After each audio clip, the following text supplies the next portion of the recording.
And welcome back to Primetime News. And a special welcome once again to our viewers on TVJ International in the Cayman Islands and online at onespotmedia.com. Up first this evening, complete heartache in St. Thomas.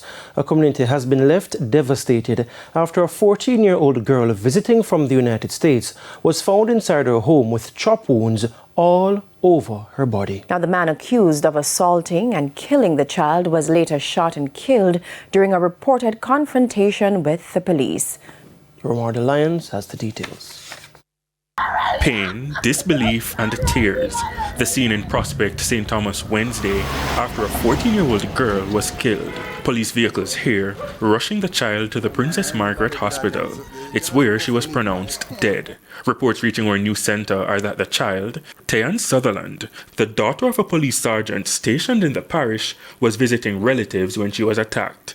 It's reported that sometime after 8 o'clock this morning, the girl was taken from her home, sexually assaulted and chopped. This woman inconsolable.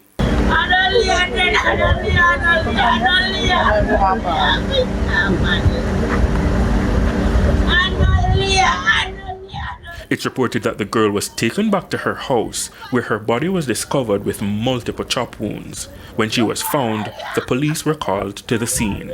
A search was launched for the suspect, who was accosted after he was seen in the area. Now, TVJ News understands that he attacked the police with a machete and was fatally shot. The alleged attacker, said to be mentally ill, remains unidentified. There was one emotion stronger than sadness in the community: anger. This not supposed to go on at St. Thomas with too calm. Them that brutality. Away my thing. The little pretty little pin you take and enjoy. I said for go. Come on, man.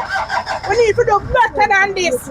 Dinsdale Smith, councillor for the Port Morant Division, visited the community. He condemned the incident, saying such a gruesome killing should never be repeated. This is not what we want. It's not the Jamaica we're living for. It's not the Jamaica we're working for. We have to continue to fight this scourge of unfairness, wickedness, and see what we can do to treat the situation so we can make Jamaica a better place. St. Thomas in particular, and focusing now on the Port Morant Division to be a better division. We just cannot have such disregard for life. Ramada Lyons, TVJ News.